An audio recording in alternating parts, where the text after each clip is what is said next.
当你开始停止让孩子学钢琴，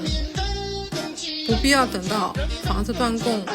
进行法拍，其实经济的寒冬就已经降临了。多新日本琴1万块4个，雅马哈腰斩半价都无人问津，整个钢琴行业已经冷得瑟瑟发抖。深圳钢琴铺的老板们纷纷感慨，从23年4月开始断崖式下滑，业绩能维持原来的20%就已经是祖坟冒青烟了。界面新闻甚至报道，工厂琴行至少倒闭了一大半，他们仰天长叹，学琴的孩子究竟跑到哪里去了？参考钢琴在日本的情况，30多年前，日本经济达到顶峰，全社会掀起了学钢琴的热潮，每6个家庭就有1个有钢琴。中产认为，孩子学会钢琴就一只脚踏入了富人阶层。这时资本躲在暗处笑出了猪叫，他们让钢琴售卖寄生在钢琴教学，形成了畸形的产业。他们不断降低教学质量，从而增加钢琴老师的数量，这样就能卖出更多钢琴。于是不少培训机构滥竽充数，甚至让前台和保洁阿姨都充当钢琴老师，赌的就是家长们压根就看不懂专业不专业。结果没想到日本经济的崩盘毁灭了资本的美梦，大量中产抱团返贫，他们醒悟过来后放弃钢琴梦，导致日本积存了大量二手钢琴，到现在还有很多当年日本的钢琴漂洋过海卖到中国。这就是经济学角度下的钢琴定律，经济越繁荣，钢琴行业泡沫就越大越火爆，行业越内卷，钢琴行业就萧条了。反观我国钢琴行业的繁荣，更多是因为一胎家庭把所有的希望都压在一个孩子身上，在可接受范围内，为一点点好的可能就支付翻倍的价格，不惜购买进口婴幼儿酱油、进口奶粉，甚至连婴儿水也要进口的。钢琴滑雪这类富人阶层的培训动辄几万，说爆就爆。当6个成人的所有财富和精力都可以用在一个儿童身上时，这个孩子显然可以获得十分奢侈的抚养条件。这就是一胎时代下的养育市场的奢侈品化。在这种情况下，当一个人有多胎生育意愿的时候，他不但发现要面对极度昂贵的市场环境，更发现根本竞争不过一胎家庭，于是导致了出生率逐年下滑，学钢琴的人数反而越来越少了。回顾过去，钢琴热顶峰时期，各类牛鬼蛇神就来了。2017年有个惊天事件，星空琴行卷款5